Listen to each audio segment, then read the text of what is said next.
ಈಗೊಂದು breaking news ಬರ್ತಾ ಇದೆ, ನೋಡೋಣ.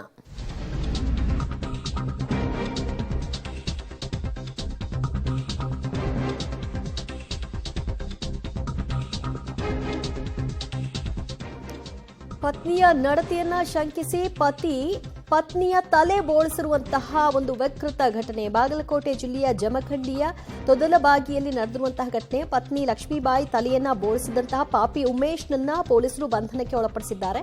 ಬಾಗಲಕೋಟೆಯಲ್ಲಿ ಪತ್ನಿ ಶೀಲ ಶಂಕಿಸಿದಂತಹ ವಿಕೃತಿ ಮೆರೆದಂತಹ ಪತಿ ಕುಡಿದ ಮತ್ನಲ್ಲಿ ಪತ್ನಿಯ ತಲೆಯನ್ನ ಬೋಳಿಸಿದ್ದಾನೆ. ಪತಿ ಮಹಾಶಯ ಪತ್ನಿಗೆ ಕಬ್ಬು ಕಡಿಯುವ ಕೊಯ್ತಾ ತೋರಿಸಿ ಆನಂತರವಾಗಿ ತಲೆ ಬೋಳಿಸಿದ್ದಾನೆ ಅನ್ನುವಂತಹ ವಿಷಯ. ಇದೇ ವಿಷಯವಾಗಿ ಆಕೆ ಅಸಮಾಧಾನಗೊಂಡು ಪೊಲೀಸ್ ಠಾಣೆ ಮೆಟ್ಟಿಲೆತ್ತಿದ್ದಾಳೆ. ಆ ನಂತರ ಪಾಪಿ ಪತಿ ಉಮೇಶ್ನನ್ನ ಪೊಲೀಸರು ಬಂಧನಕ್ಕೆ ಒಳಪಡಿಸಿದ್ದಾರೆ.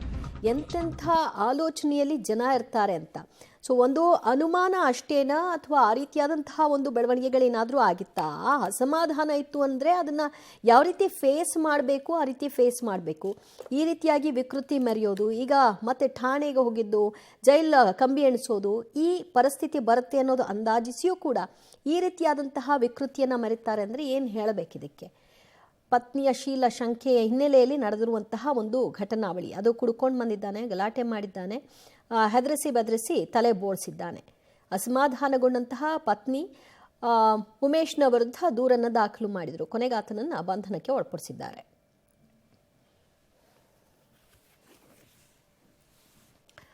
ಇತ್ತೀಚಿನ ದಿನಗಳಲ್ಲಿ ಇಂತಹ ಪ್ರಕರಣಗಳು ಹೆಚ್ಚು ಬೆಳಕಿಗೆ ಬರ್ತಾ ಇದೆ ಅಂತ ಹೇಳಬಹುದು. ಒಂದು ತೀರಾ ಈ ಥರದ ಒಂದು ಶಂಕೆ ಇದ್ರೆ ಒಂದು ಅವ್ರನ್ನ ಕೊಲ್ತಾರೆ, ಇಲ್ಲ ತಾನೇ ಏನಾದರೂ ಮಾಡ್ಕೊಳ್ತಾರೆ.